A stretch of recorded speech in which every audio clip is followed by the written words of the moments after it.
Hi everyone, Una of Little O Nutrition, bringing you another Monday Moan, aka my Monday way to vent or rant. And this week I'm talking about something that's really close to my heart, and that is food shaming nutritionists. Can we stop food shaming nutrition professionals, please? So what do I mean? Well, the first thing almost everyone who meets me, who finds out I'm a nutritionist, says are some of these phrases. You must never eat any insert food here. You must eat healthy all the time. You must have so much salad. You must have a perfect diet. Now, here's the thing. Just because I know a lot about nutrition and health and public health does not mean that I am a perfect being in all aspects of my health. I still have the same other crap going on in my life that everyone else does, paying bills and all that kind of crack. So, I'm not a perfect eater, and I don't think that exists. Is anyone a perfect eater? Because that's kind of dependent on you. And my perfect diet wouldn't be perfect for any of you. So really, it's kind of just meaningless to you anyway. Like, what benefit do the people who ask me that get? I don't see any, apart from it makes them feel bad about their own diet because they're thinking, oh my gosh, this nutritionist is going to judge whatever I eat in front of them, which, just for the record, is not true. I really couldn't care less unless you're a client of mine and we're dealing with some of your food issues. Then I obviously care. But if you're just someone I just met, you're having a coffee and a piece of cake, go ahead and enjoy that cake. Good for you. Looks good. I might get the same. And the thing is, it also makes me feel bad. And I'm guessing that this is the same for a lot of other nutrition professionals, whether they're a nutritionist or a dietitian, and probably other medical professionals as well, who are kind of expected to be the epitome of health when, just because you studied something doesn't mean that you embody it in everything that you do, right? And so it's probably no surprise that actually nutrition professionals and people who work in food industry actually have some of the highest rates of eating disorders and disordered eating behaviours. Particularly common among nutritionists and dietitians is the kind of most recent eating disorder, I guess, which is orthorexia. Now, orthorexia is characterised by cutting out whole food groups. So, say the clean eating movement, that can become orthorexic, where people cut out whole food groups. So people who eat clean sometimes cut out everything that contains refined carbohydrates or all dairy products, or so on and so on and so on.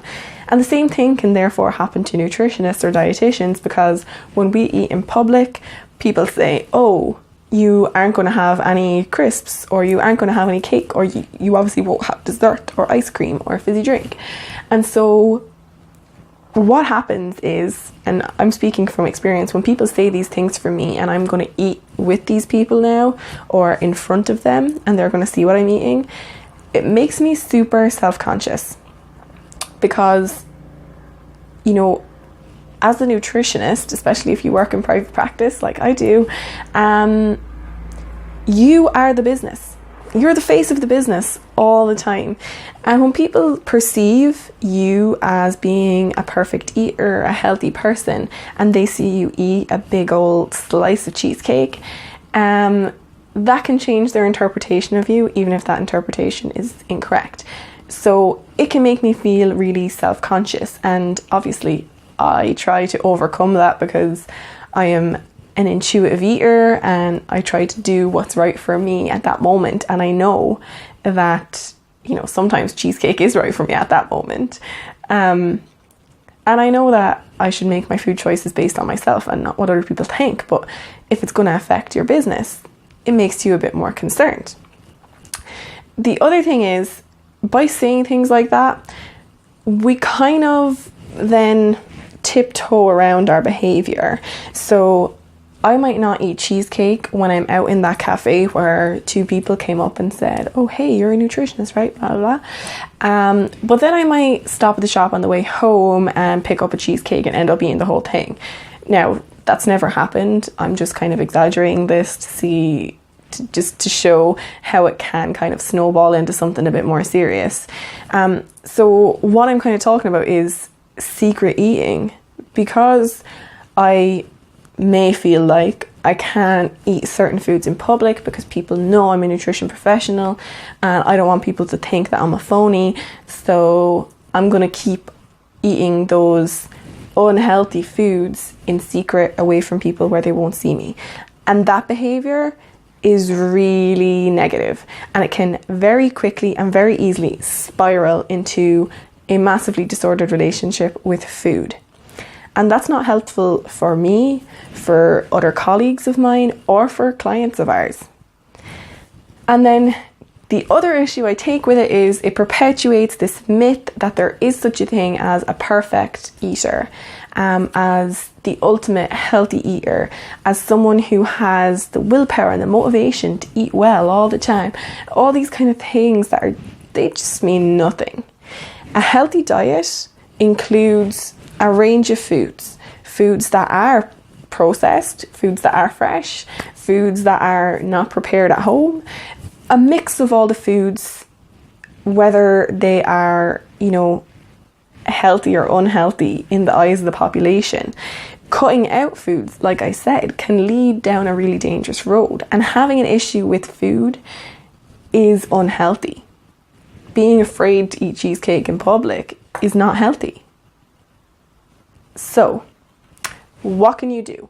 Well, first of all, let's just stop commenting on what other people are eating or what they potentially eat, because that's what people do to me. They speculate as to what my eating pattern may be like without knowing a single thing about me. And that's really, really, really annoying. Secondly, don't make assumptions about anyone's health based on one or two foods that you've seen them eat. Even if you've eaten out with them every month for a year, you don't know anything about their health just because they had cheesecake every last Friday of the month for a whole year.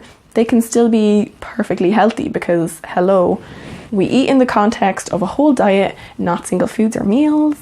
FYI, yeah, I'm going to keep saying it every video.